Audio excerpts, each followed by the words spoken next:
buenas noches. Bienvenidos a una nueva entrega de Toque Final. La mejor forma de concluir una semana lo mejor edificado posible sobre los acontecimientos más importantes del país y del mundo.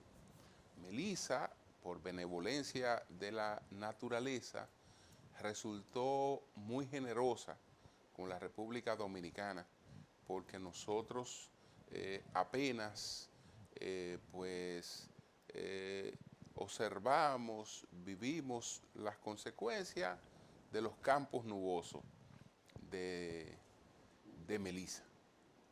Pero Haití vivió una catástrofe, Jamaica vivió una catástrofe y Cuba pues también, aunque Cuba está acostumbrada a enfrentar este tipo de fenómenos, la gente tiene más disciplina para dirigirse inmediatamente a los refugios y también hay una realidad material de los cubanos, es que no tienen pertenencias que cuidar, no tienen muchos electrodomésticos, cosas que les puedan robar, aunque eso también puede ser una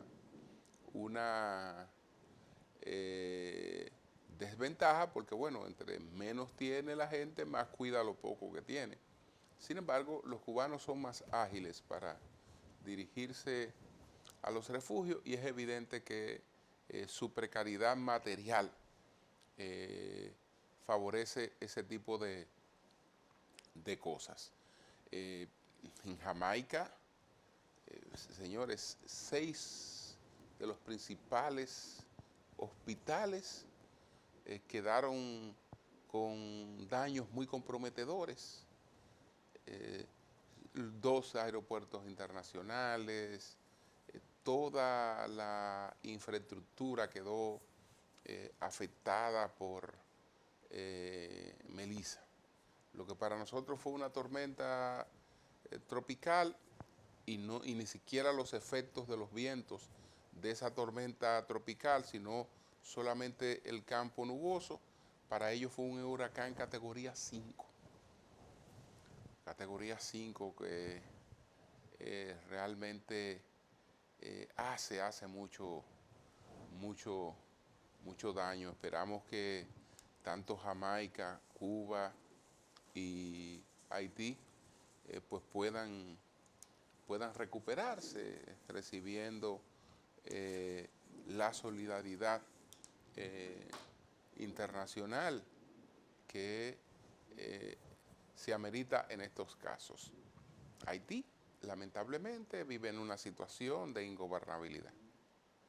Es difícil la solidaridad porque cómo llega en un país que está bajo el control de gangas criminales. Jamaica, sin embargo, es una democracia parlamentaria donde hay orden y es otra cosa. Es otra cosa. Esperamos que estos hermanos se recuperen pronto. Aquí hubo un acontecimiento muy importante que fue la celebración de una jornada de empleos por parte del Ministerio de Trabajo. En esa jornada participaron 66 empresas y habían 7.011 ofertas de trabajo.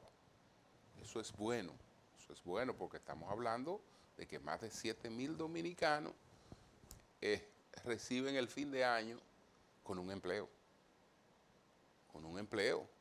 Y habían empleos ahí realmente de buenos ingresos, y los que no son de buenos ingresos también son buenos, porque el que no tiene ningún ingreso, llegar a uno fijo es un gran ingreso. Entonces, además que estamos hablando de empleos formales en el sector privado, que eso es realmente lo que saca a la gente de la pobreza. Y es lo que más deberíamos estar promoviendo, el gobierno, el sector privado, todos los sectores, generación de empleos y de empleos de calidad. Por eso saludamos esta jornada que celebró esta semana de manera muy exitosa el Ministerio de Trabajo en las nuevas instalaciones de Unicaribe, que la verdad es que están preciosas esas nuevas instalaciones de la Universidad Unicaribe. Un edificio muy confortable con distintas facilidades. Hacemos una pausa, retornamos en breve.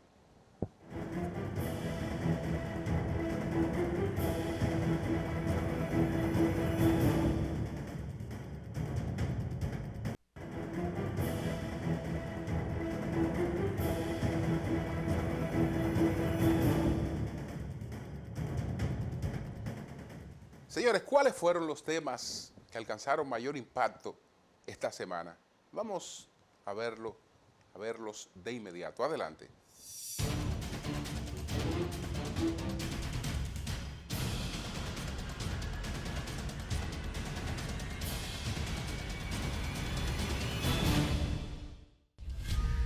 El Centro de Operaciones de Emergencias, COE, informó que 3.785 personas permanecen desplazadas por las inundaciones de la tormenta Melissa en el país, de las que 38 están en albergues oficiales. Además, se registraron 757 viviendas afectadas, de las cuales 737 están inundadas, 18 presentan daños parciales y 2 fueron destruidas. Asimismo, 48 comunidades permanecen incomunicadas, con 4 carreteras y 2 puentes afectados. En tanto, el Instituto Nacional de Aguas Potables y Alcantarillados, INAPA, reportó 52 acueductos fuera de servicio, afectando a 501.169 usuarios, mientras las brigadas del Ministerio de Obras Públicas continúan los trabajos de limpieza y remoción de escombros en las provincias más impactadas, entre ellas San Cristóbal, Peravia y Monteplata. Mientras tanto, las pérdidas económicas derivadas del paso de la tormenta Melissa podrían superar los 17.000 millones de pesos diarios,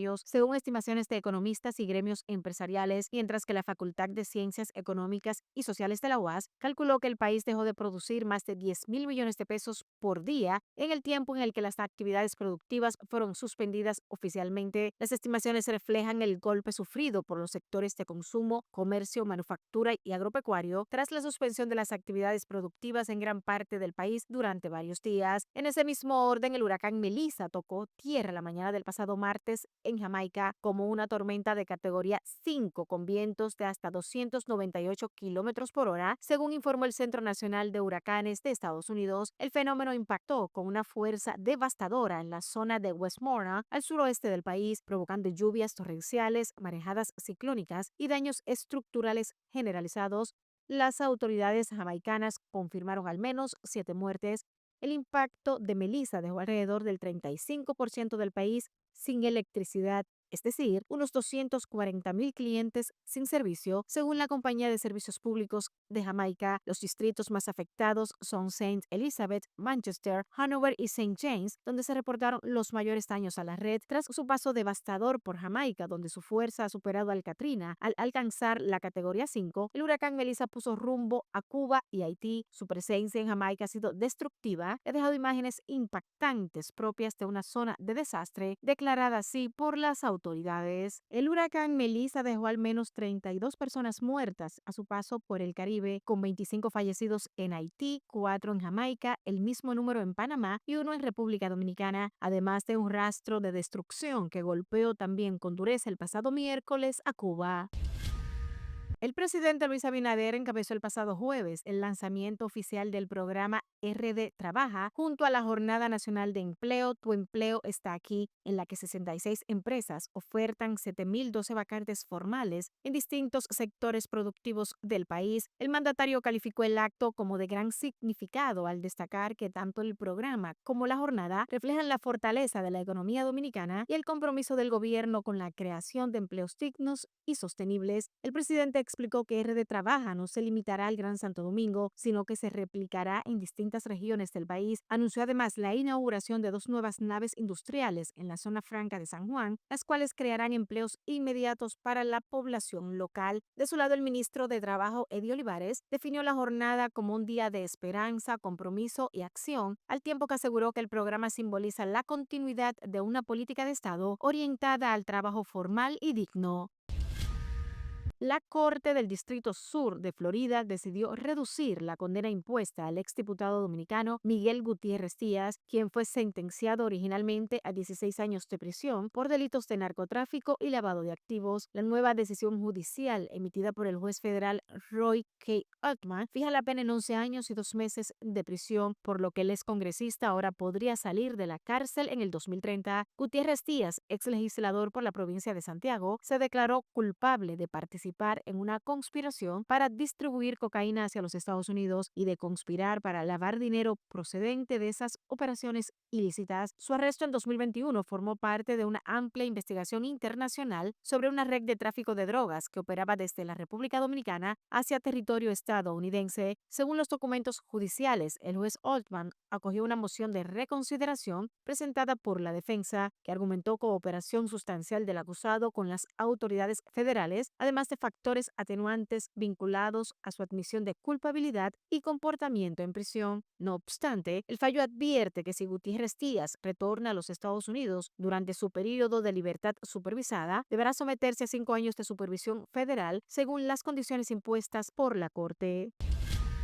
El Ministerio Público presentó formal acusación contra el exdirector del Instituto Nacional de Tránsito y Transporte Terrestre, Intrant, Hugo Veras, el contratista del Estado José Ángel Gómez Canaán, Jochi Gómez, y otros 8 señalados por corrupción, sabotaje al sistema de semaforización y terrorismo. El expediente incorpora 3 nuevos procesados: Manuel Eduardo Mora, gerente general de Pago RD Exchange, Mariano Agustini y Henry Darío Félix Caso. Además de Veras, Gómez, Mora, Agustini y Félix enfrentan acusación Pedro Vinicio Padovani Báez, es encargado del Centro de Control de Tráfico de Intrant; Samuel Gregorio Vaquero Sepúlveda, es director de tecnología; Frank Díaz Warden, es coordinador de despacho y representante de Veras ante el Comité de Compras; Juan Francisco Álvarez Carbucia, director administrativo y financiero; y Carlos José Pedro Vargas. Las personas jurídicas acusadas son Transcorp Latam SRL, Aurix SAS, Improsol SRL, OML Inversiones SRL, Pago RD Exchange SRL, Industria Soltex Dominicana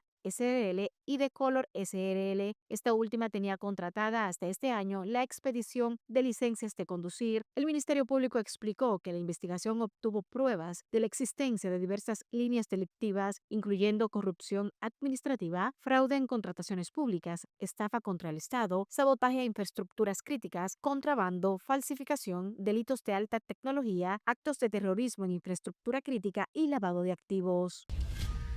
La Suprema Corte de Justicia depositó en el Senado un proyecto de ley que busca modificar la Ley de Uso de Medios Digitales en el Poder Judicial con el propósito de acelerar la transformación tecnológica de la justicia. El presidente de la Suprema Corte de Justicia, Luis Henry Molina, informó que el proyecto se basa en 4 ejes fundamentales y que el primero haría obligatorio que el depósito o trámite de documentos judiciales sean completamente digital. El magistrado explicó que los depósitos de documentos ante el Poder Judicial, si se aprueba el proyecto, deberán realizarse de manera digital como regla general, quedando el trámite presencial reservado solo para quienes no tengan acceso a medios tecnológicos. Molina explicó que en la jurisdicción del Distrito Nacional ya la totalidad de los casos civiles, contenciosos administrativos y tributarios se tramitan de forma digital, por lo que el paso siguiente es formalizar esa práctica a nivel nacional a través de una ley que lo permita. El segundo aspecto del proyecto se refiere a la firma electrónica, mediante la que se autoriza al Poder Judicial a certificar las firmas digitales de los usuarios que participen en procesos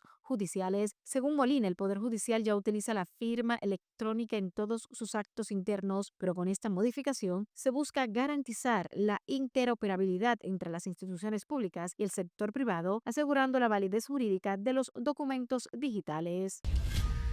El gobernador del Banco Central, Héctor Valdés Albizu, afirmó que la economía dominicana mantiene una base sólida de estabilidad macroeconómica sustentada en una inflación controlada, un sistema financiero robusto y un creciente flujo de inversión extranjera directa (IED). Durante su discurso con motivo del 78 aniversario del Banco Central, Valdés Albizu subrayó que el país se proyecta como foco regional de inversión con una IED de $4.000 millones entre enero y septiembre, que podría superar los $4.800 millones al cierre de 2025, suficiente para cubrir un déficit de cuenta corriente del 2.5% del PIB. El gobernador destacó que la inflación interanual se ubicó en 3.76% a septiembre, permaneciendo 29 meses dentro del rango meta de 4.0%, más o menos 1.0%, mientras la inflación subyacente se mantuvo en 4.35%, una de las más bajas entre las economías no dolarizadas de América Latina. Valdés Albizu explicó que tras mantener estable la tasa de política monetaria por 8 meses, el Banco Central decidió reducirla en 25 puntos básicos hasta 5.50% anual para estimular la demanda interna en un entorno de baja inflación. Asimismo, la Junta Monetaria aprobó un programa de liquidez de 81 mil millones de pesos, de los cuales ya se han colocado 66 mil millones para facilitar crédito a hogares y empresas, logrando una reducción de las tasas de interés. El PIB real creció 2.2% entre enero y septiembre de 2025, impulsado por los sectores agropecuario 3.9%, minería 3.7%, servicios financieros 7.4% y turismo 3.3%.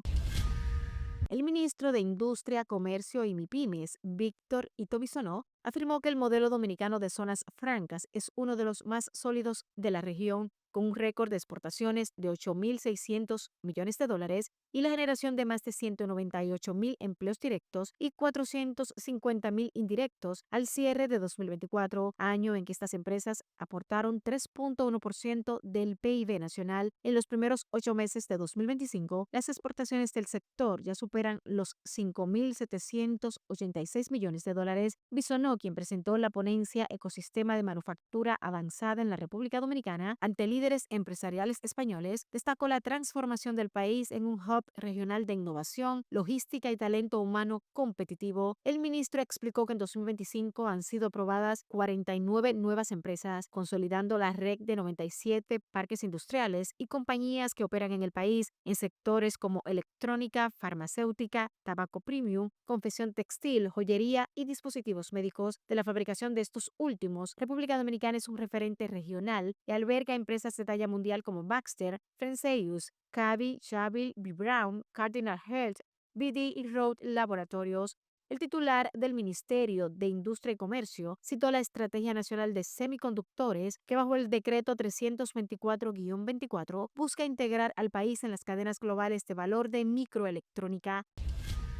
El presidente de Estados Unidos, Donald Trump, emprendió el pasado viernes su primera gira por Asia desde que regresó al poder, con la mirada puesta en el encuentro con su homólogo de China, Xi Jinping. Se trata de su primer viaje de muchos por la región desde su regreso a la Casa Blanca, con 6 días llenos de encuentros claves centrados en comercio, defensa y política internacional. Tras su paso por Malasia y tras participar de una ceremonia de firma conjunta con los primeros ministros de Tailandia y Camboya, Trump llegó el pasado lunes 27 de octubre a Tokio, la segunda etapa de su gira asiática de una semana, que culminó el jueves 30 de octubre en Seúl con una reunión con su homólogo chino Xi Jinping, del que se esperaba un acuerdo para reducir los aranceles y las restricciones comerciales entre las dos mayores economías del mundo. En Tokio, Trump se reunió con el emperador japonés y con la primera ministra japonesa Sanae Takaichi, que acaba de asumir el liderazgo del país. Esto ocurre en un momento en que Japón se encuentra en plena incertidumbre sobre su alianza con Estados Unidos. Asimismo, el presidente de los Estados Unidos durante su gira no sostuvo una reunión con el líder norcoreano Kim Jong-un, al argumentar que no se logró acordar el momento, aunque tenía la intención de verse con el presidente norcoreano. Tanto China como Japón y Corea del Sur, los dos principales socios estratégicos de Washington en la región, se han visto seriamente afectados por la guerra arancelaria que el republicano reactivó el pasado abril.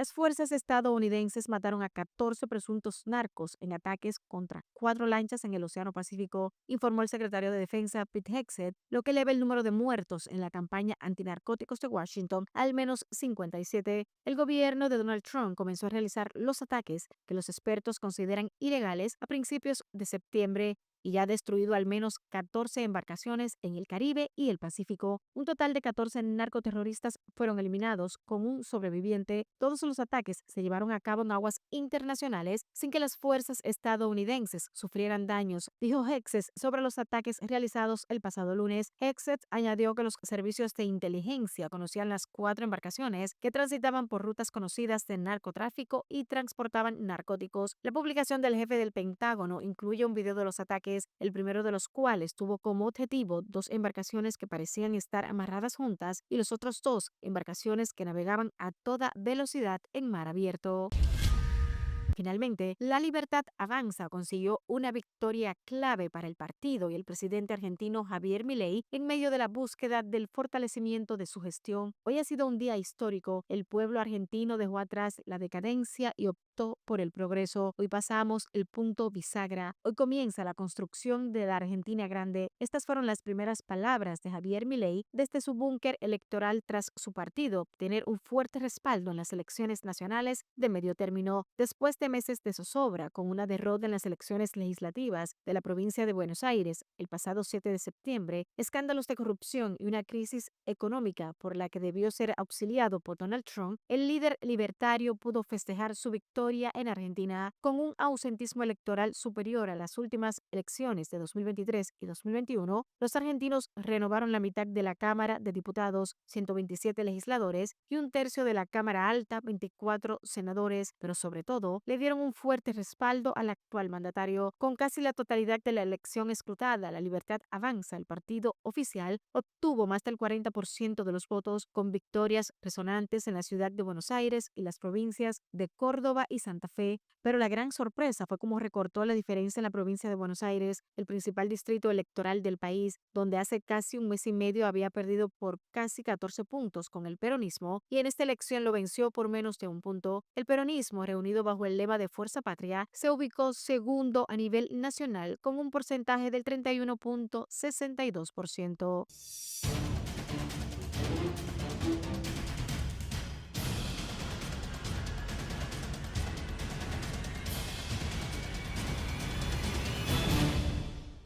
Una pausa y retornamos en breve con el enfoque de la semana.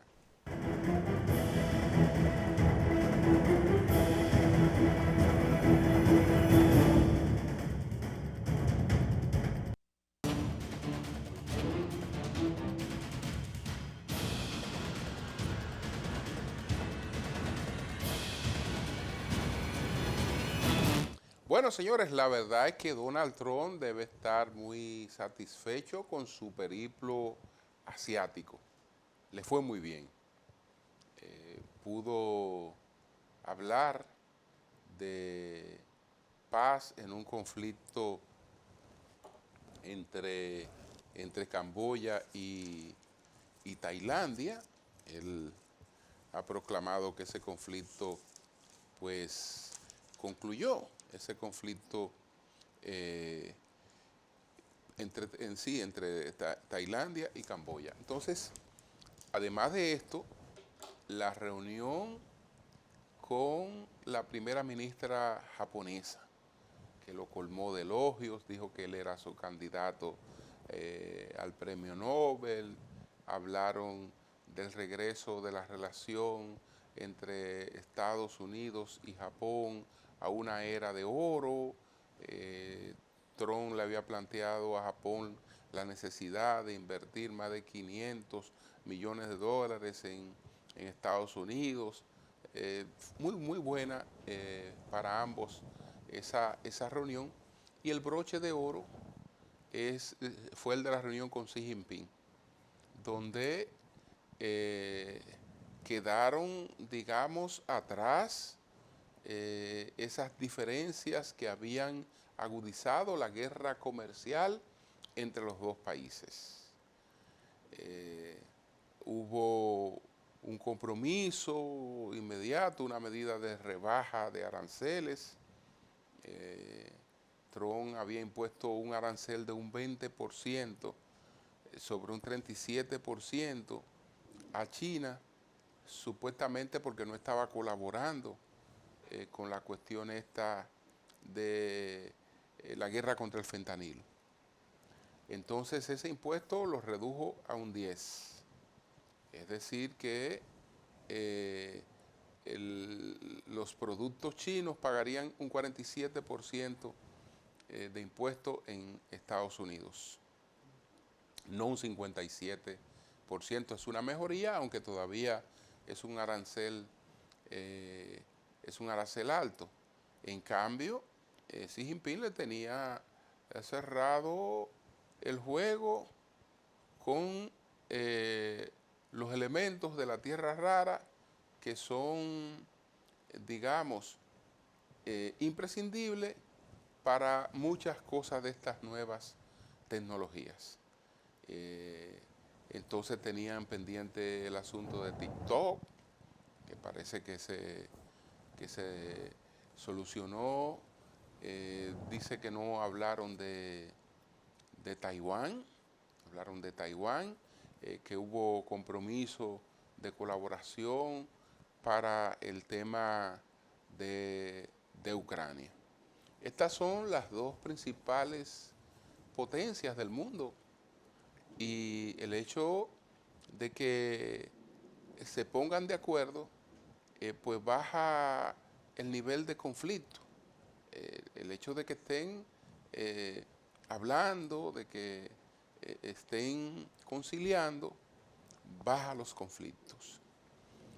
Está pendiente el conflicto con Rusia por la guerra en Ucrania. Esta semana se puso el señor Putin a jugar con un nuevo misil intercontinental, pero esta vez con una autonomía de que 18 horas, más de 12.000 kilómetros, millones de kilómetros que lo puede recorrer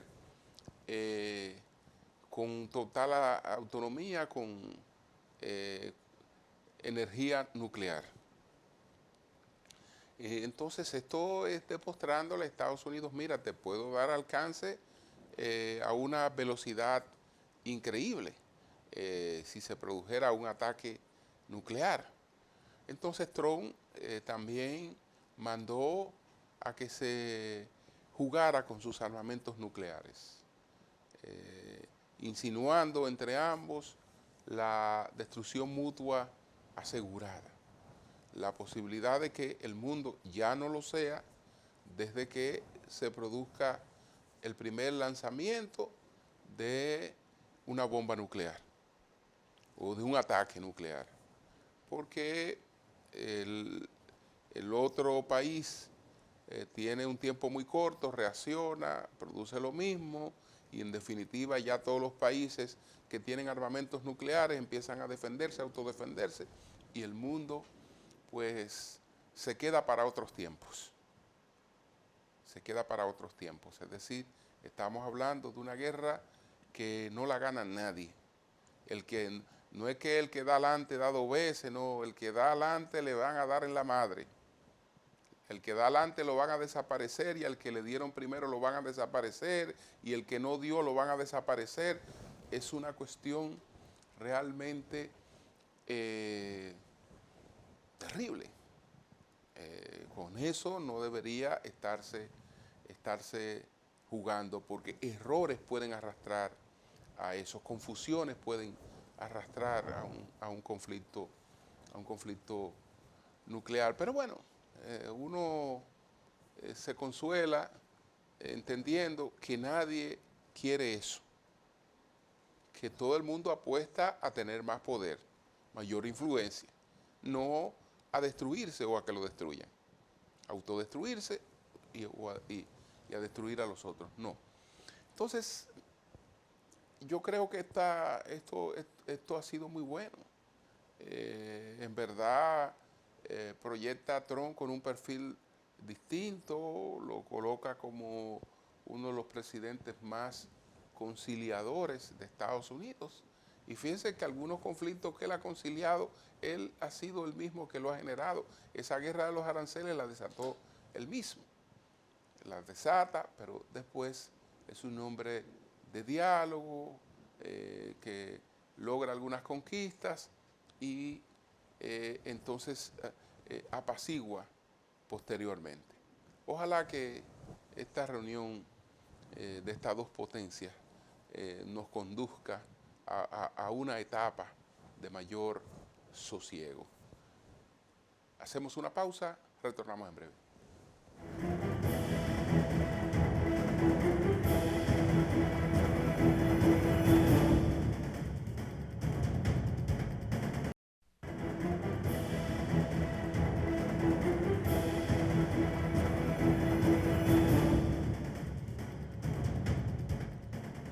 La 12ª enmienda del 1951 que se redactó, se aprobó para impedir que un presidente se postulara por más de 2 periodos, después que Franklin Delano Roosevelt lo hizo por 4, ahora vuelve a tener ciertos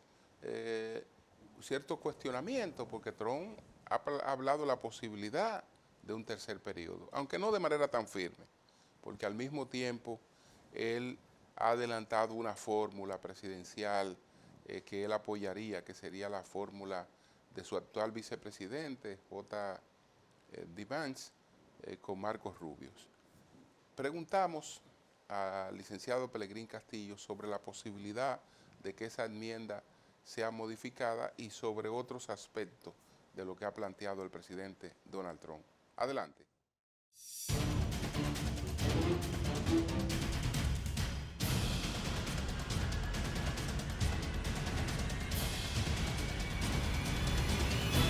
¿Visualiza alguna posibilidad de que Estados Unidos modifique la 12ª enmienda de la Constitución para permitir una reelección por un tercer periodo? Mira, es un escenario bastante difícil, bastante complejo, pero no se puede descartar, porque para nadie es un secreto que Estados Unidos está inmerso en una guerra mundial híbrida de cuarta generación. A diferencia de las otras guerras, en esta guerra no hay formalidad. Eso de declarar una guerra no procede en un escenario de guerra híbrida global, pero están en un escenario de guerra híbrida. Y en un escenario así, el, el sentimiento dominante es que el comandante en jefe, el que está al frente del Estado en ese momento, no abandona el poder, no se cambia, Estados Unidos no se somete a un proceso electoral. Fíjense que la modificación constitucional se hizo, se formalizó, porque era una tradición, pero no se había formalizado. El primer presidente de Estados Unidos, George Washington, agotó 2 periodos y era el hombre de la guerra, era el hombre que había tenido, vamos a decir, todos los méritos en el campo militar. Y él se, se declinó un tercer periodo. Eh, el único que ha llegado a un cuarto periodo es el presidente Franklin Delano Roosevelt, precisamente en un escenario extremo. La gran recesión, la necesidad de levantar la economía norteamericana y la economía mundial, el famoso crack del 29, la guerra, con todo lo que eso significó. Entonces eso le dio a él, sin muchas discusiones, 4 mandatos. Muere ya en ejercicio y lo sucede el presidente Truman, que fue sustituido O sea, a él lo pusieron para sustituir al que estaba en esa posición. Y esa experiencia llevó a Estados Unidos a establecer, porque es una república que tiene una tradición de limitar el poder, de balancear el poder, llevó a Estados Unidos a, a establecer formalmente la enmienda de 2 periodos y nunca más. Esa enmienda tiene secciones. Se le permite al presidente que sucede a otro en un periodo tener oportunidad de 2 periodos, si es, vamos a decir, menos de la mitad de un periodo, tendría oportunidad, pero esa ha sido la regla. Eso yo creo que todo va a depender de cómo evolucionan los acontecimientos a nivel mundial. Lo cierto es que el presidente Trump es el que tiene la mayor legitimidad. Eh, Evidentemente tiene un mandato excepcional y yo pienso que si él logra un ajuste de las relaciones internacionales, de las relaciones de poder con las otras potencias y crea un nuevo orden internacional, es probable que le pidan que continúe porque las otras potencias tienen líderes fuertes. Xi Jinping, Putin son líderes fuertes, muy fuertes. Modi en la India es un liderazgo muy fuerte de tipo personal. Claro, él es un líder también con una edad avanzada y eso puede ser que eventualmente favorezca que no se modifique y por eso vemos que él ya empezó a tomar previsiones en ese sentido. Es la primera vez que un presidente estadounidense anticipa una fórmula presidencial para sucederle, como lo ha hecho Trump con J.D. Vance y Marco Rubio. Bueno, que yo tenga noticia, habría que repasar la historia norteamericana, que yo tenga noticia, yo creo que esto es algo que no tiene precedente, pero tiene una lógica, porque acuérdense que al presidente Trump lo intentaron matar y lo van a intentar matar. Sí, él está enfrentando el estado profundo en Estados Unidos, está enfrentando a grupos radicalizados, ideologizados, en un escenario de guerra híbrida global y hay muchas fuerzas desencadenadas que podrían querer eliminarlo. Y una manera de él mandar una señal de que no tiene sentido eliminarlo porque va a tener de frente entonces a 2 continuadores jóvenes que son bastante duros, radicales y que están muy compenetrados con su agenda. Yo creo que lo hace por eso, manda esa señal de que hay continuidad, de que el proyecto es un proyecto a largo plazo y que lo va a suceder. Es una manera de mantener a sus fuerzas unificadas. Fíjense que tanto J.B. Vance, el vicepresidente, como Marco Rubios son expresiones.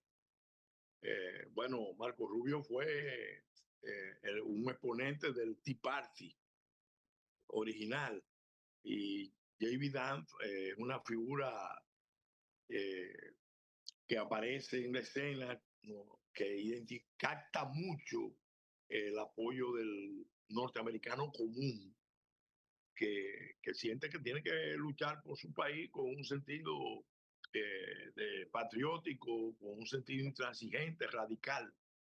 Y, y bueno, solamente hay que ver los mensajes que él ha enviado las veces que ha ido a las reuniones en Europa. Han sido durísimos, porque los mensajes se los han mandado a la Unión Europea y a la OTAN, y son más duros que los del presidente Trump. Entonces yo pienso que eso tiene una lógica que es cohesionar sus fuerzas internas que se identifican bastante bien con la agenda MAGA, que la están exponiendo con más fuerza el mismo Vance y el mismo Marco Rubio que el presidente Trump.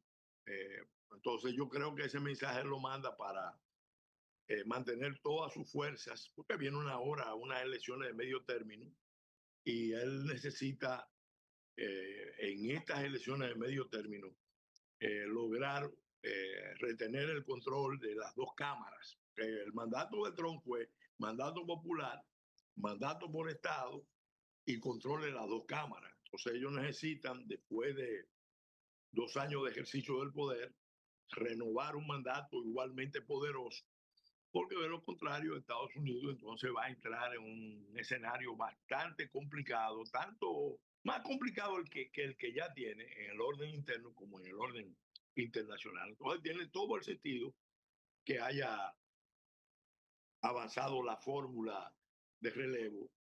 Y repito, también es una advertencia a todos aquellos que están soñando con la idea de que podrían salir de Trump eliminando a Trump.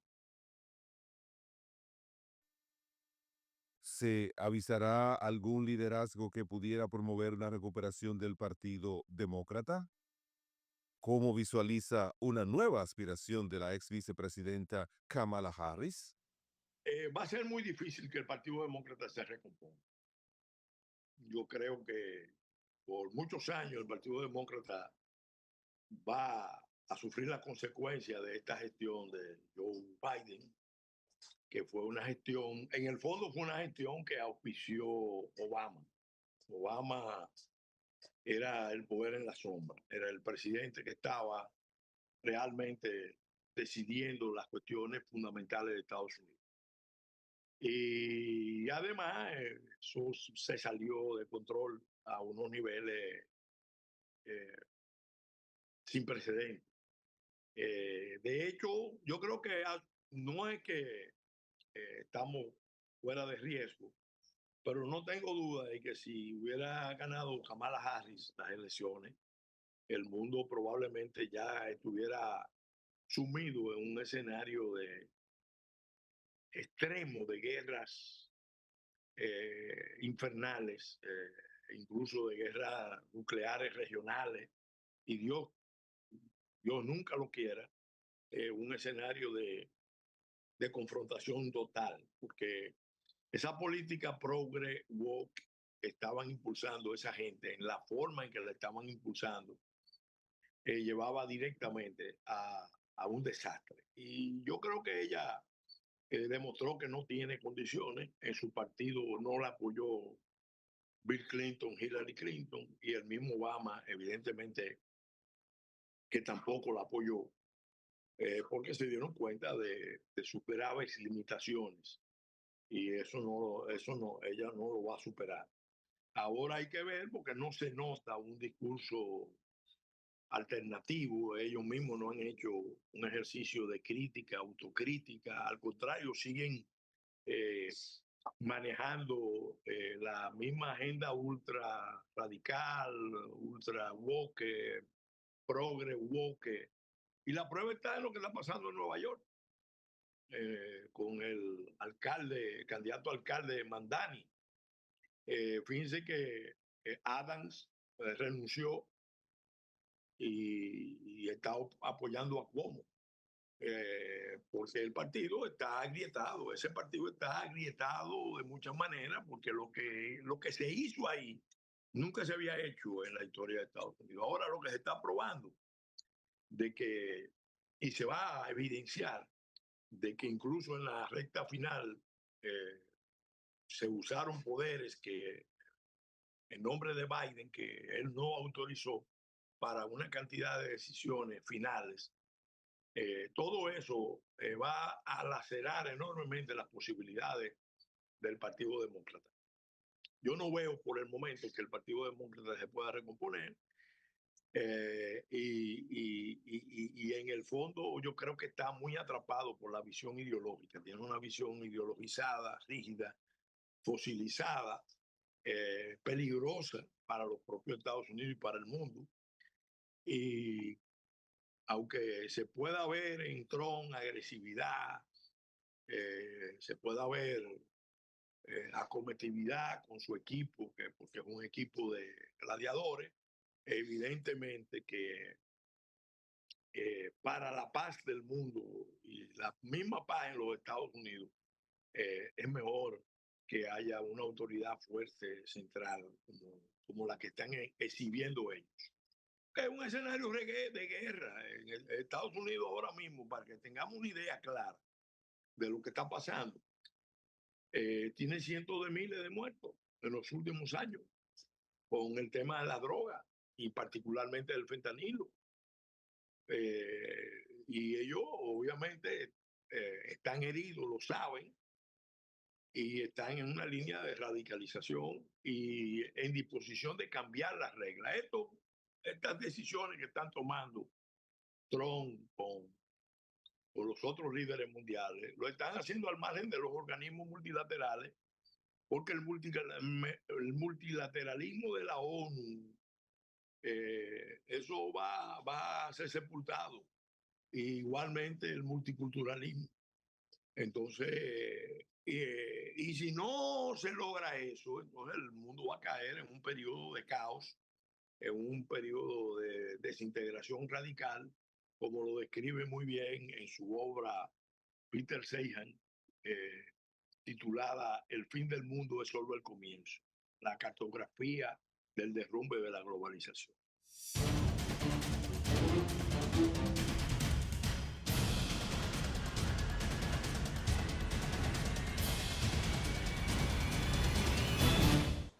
Una pausa, retornamos en breve.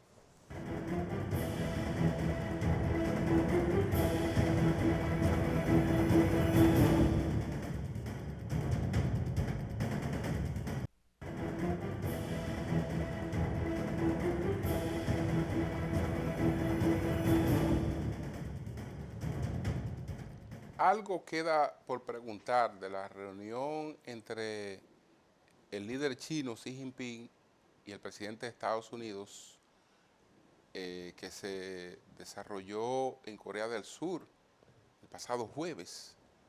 Esa pregunta es si entre los temas que abordaron estaba Venezuela. Porque dice que no hablaron de Taiwán, pero hablaron de Venezuela. No se me ocurre preguntar si hablaron de Haití, porque Haití es un tema que interesa poco, aunque sabemos que la ONU aprobó una misión que ya ha tenido algunas actuaciones en Haití, aunque todavía no está desplegada de manera concreta. Entonces esta semana hubo ataques a varias lanchas. Estados Unidos las bautiza como narcolanchas. Ahí perecieron otras 14 personas, lo que quiere decir que las aguas próximas a Venezuela y a Colombia están prácticamente cerradas al narcotráfico.